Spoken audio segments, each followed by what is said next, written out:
Matagumpay ang trade mission ng Cebu Province sa Fujian, China. Posible kasing dalhin ng Chinese experts ang natural na panggagamot sa probinsya para sa isang health summit. Si Jessie Atienza sa report.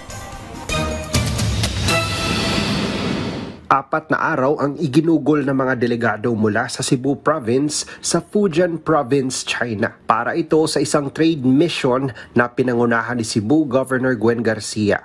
Namangha ang mga delegado mula sa Cebu sa galing ng health experts mula sa Fujian University of Traditional Chinese Medicine dahil sa paggamit ng natural na panggagamot gaya ng herbal medicines, acupuncture at marami pang iba.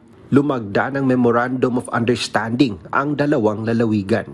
That has always been my priority. The less expensive ways of treating disease without harmful chemicals getting ingested by our bodies, and especially the traditional Chinese medicine. This is knowledge that has been there for thousands of years. Dahil dito, isang health summit ang nakatakdang isagawa sa Cebu dahil inimbita ni Governor Garcia ang Chinese health experts na personal na magturo ng traditional Chinese medicine sa mga doktor sa lalawigan. Bukod sa usapang pangkalusugan, natalakay din ang business.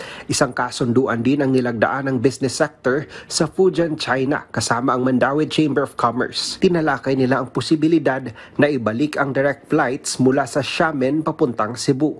Ang Xiamen ay ang capital city ng Fujian Province. Malaking tulong ang biyahe sa turismo. Cebu used to have so many flights coming from Cebu to China, and then that was pre-pandemic, and we wanted to bring those flights back.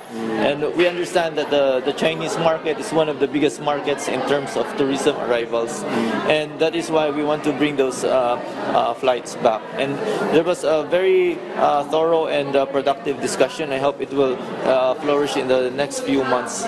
Mula sa PTV Cebu, Jessie Atienza para sa Pambansang TV sa Bagong Pilipinas.